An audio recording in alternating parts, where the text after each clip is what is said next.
ಅನ್ನ ಕೊಡೋರು ಅಂತ ಹೇಳಿದ್ರೆ ಇಬ್ರು, ಒಬ್ಬ ರೈತ, ಒಬ್ಬ ಹೋಟೆಲ್ನವರು. ಇವತ್ತು ಹೋಟೆಲ್ನವರಿಗೆ ಸಂಕಷ್ಟ ಒದಗಿ ಬಂದಿದೆ.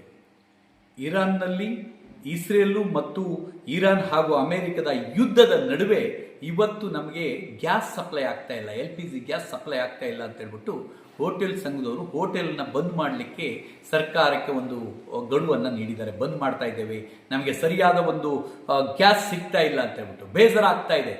ಕೇಂದ್ರ ಸರ್ಕಾರ ಆಗಿರ್ಬೋದು, ರಾಜ್ಯ ಸರ್ಕಾರ ಆಗಿರ್ಬೋದು, ನಮ್ಮಲ್ಲಿ ಅಷ್ಟು ಸ್ಟಾಕ್ ಇದೆ, ಇಷ್ಟು ಸ್ಟಾಕ್ ಇದೆ, ಇಷ್ಟು ವರ್ಷಕ್ಕೆ ಸಾಕಾಗುತ್ತೆ, ಅಷ್ಟು ವರ್ಷಕ್ಕೆ ಸಾಕಾಗುತ್ತೆ, ಅಂಥ ಪ್ರಾಜೆಕ್ಟ್ ಮಾಡಿದ್ವಿ, ಇಂಥ ಪ್ರಾಜೆಕ್ಟ್ ಮಾಡಿದ್ವಿ ಅಂತ ಹೇಳ್ಬಿಟ್ಟು ತನ್ನ ಬೆನ್ನನ್ನು ತಾನೇ ತಟ್ಕೊಳ್ಳುವಂಥ ಕೆಲಸವನ್ನ ಮಾಡ್ತಾ ಇದೆ. ಇಲ್ಲಿ ನಡೀತಾ ಇರೋದು ಯುದ್ಧ ಭಾರತದಲ್ಲ, ಭಾರತಕ್ಕೂ ಅಥವಾ ಬೇರೆ ಇನ್ಯಾವುದೋ ದೇಶಕ್ಕಲ್ಲ. ಆದರೂ ಕೂಡ ಯುದ್ಧ ಶುರುವಾಗಿ ಸ್ವಲ್ಪ ದಿನದಲ್ಲೇ ನಮಗೆ ಗ್ಯಾಸ್ ಸಪ್ಲೈ ಇಲ್ಲ, ಪೆಟ್ರೋಲ್ ಸಿಗಲ್ಲ, ಡೀಸೆಲ್ ಸಿಗಲ್ಲ, LPG ಸಿಗಲ್ಲ ಅಂತ ಹೇಳಿದ್ದೆ ಹೋದಾದ್ರೆ ನಮಗೆ ನಾಚಿಕೆಗೇಡಿನ ವಿಷಯ ಆಗ್ತದೆ. ಇಷ್ಟು ಸರಳ ಸಮಯದಲ್ಲಿ ಇಲ್ಲ, ಒಂದು ಎಲ್ಲದೂ ಸಿಗ್ತದೆ, ಕೃತಕ ಅಭಾವವನ್ನು ಸೃಷ್ಟಿ ಮಾಡ್ತಾ ಇದ್ದಾರೆ ಅನ್ಸುತ್ತೆ. ಹೋಟೆಲ್ನ ನಂಬಿಕೊಂಡು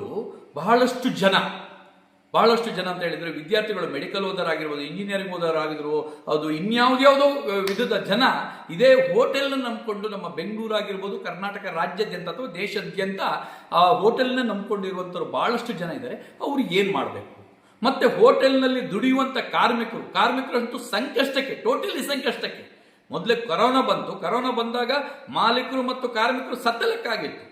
ಅದನ್ನು ಚೇತರಿಸ್ಕೊಂಡು ಈಗ ಹೇಗೋ ಒಂದು ಹಂತಕ್ಕೆ ಬೆಳವಣಿಗೆಯನ್ನು ಮಾಡ್ತಾ ಇದ್ದಾರೆ. ಈ ಸಂದರ್ಭದಲ್ಲಿ ಈ ಗ್ಯಾಸ್ ಕೊರತೆ, ಇನ್ನೊಂದು ಕೊರತೆ, ಮತ್ತೊಂದು ಕೊರತೆ ಅಂತ ಹೇಳ್ಬಿಟ್ಟು ಸರ್ಕಾರಗಳು ಮಾಡುವ ಒಂದು ಸಮಸ್ಯೆಗೆ ನಿಜವಾಗಿಯೂ ಜನ ಸಾಯುವಂತ ಪರಿಸ್ಥಿತಿ ಬಂದಿದೆ.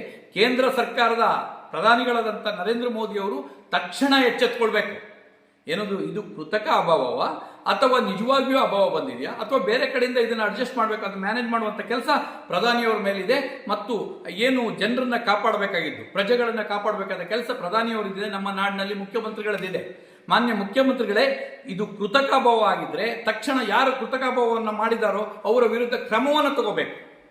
ಹೋಟೆಲ್ನವ್ರು ಏನು ಬಿಟ್ಟಿಗೆ ಬಿದ್ದಿಲ್ಲ, ತೆರಿಗೆಯನ್ನು ಕೊಡ್ತಾ ಇದ್ದಾರೆ, ಉದ್ಯೋಗವನ್ನು ಸೃಷ್ಟಿ ಮಾಡ್ತಾ ಇದ್ದಾರೆ. ಹೋಟೆಲ್ ಮಾಲೀಕರು ಸಾಕ್ಷಾತ್ ಕರೋನಾ ಸಂದರ್ಭದಲ್ಲಿ ಅವರು ಪೂರ್ತಿ ಇದಾಗಿ ಹೋಗಿದ್ರು. ಈಗೇನೋ ಸ್ವಲ್ಪ ಚೇತರಿಸಿಕೊಳ್ಳೋ ಸಂದರ್ಭದಲ್ಲಿ ಈ ರೀತಿಯ ಆಘಾತ ಇನ್ನೊಂದು ತಂದು ಕೊಟ್ಟಿರೋದ್ರಿಂದ ಕಾರ್ಮಿಕರಿಗಾಗಿರ್ಬೋದು, ಮಾಲೀಕರಿಗಾಗಿರ್ಬೋದು, ಹೋಟೆಲ್ಗಳಿಗಾಗಿರ್ಬೋದು, ಹೋಟೆಲ್ ನಂಬುದವರಿಗಾಗಿರ್ಬೋದು ಸಾಕ್ಷಾತ್ ನರಕ ಯಾತನೆ ಆಗ್ತದೆ. ದಯವಿಟ್ಟು ತಕ್ಷಣ ಎಚ್ಚೆತ್ತುಕೊಳ್ಬೇಕು ಅಂತ ಕರ್ನಾಟಕ ರಾಜ್ಯ ಕಾರ್ಮಿಕ ಪರಿಷತ್ ಸರ್ಕಾರವನ್ನ, ಕೇಂದ್ರ ಸರ್ಕಾರ ಮತ್ತು ರಾಜ್ಯ ಸರ್ಕಾರವನ್ನ ಆಗ್ರಹಿಸುತ್ತದೆ. ದಯವಿಟ್ಟು ಇದನ್ನೇ ನಂಬಿ ಬದುಕುವಂತವ್ರು ಬಹಳಷ್ಟು ಜನ ವಿದ್ಯಾಭ್ಯಾಸ ನಡೆಸ್ತಾ ಇದ್ದಾರೆ. ಅವರ ಪರಿಸ್ಥಿತಿ ಏನಾಗಬೇಕು? ಯಾಕೆ ಈ ರೀತಿಯ ಅಭಾವ ಸೃಷ್ಟಿಯಾಗ್ತಾ ಇದೆ? ಯುದ್ಧ ನಮ್ಮಲ್ಲಿ ನಡೀತಾ ಇಲ್ಲ ಅನ್ನೋದನ್ನ ನೀವು ದಯವಿಟ್ಟು ಮನಗಂಡ್ಬಿಟ್ಟು ಇದಕ್ಕೆ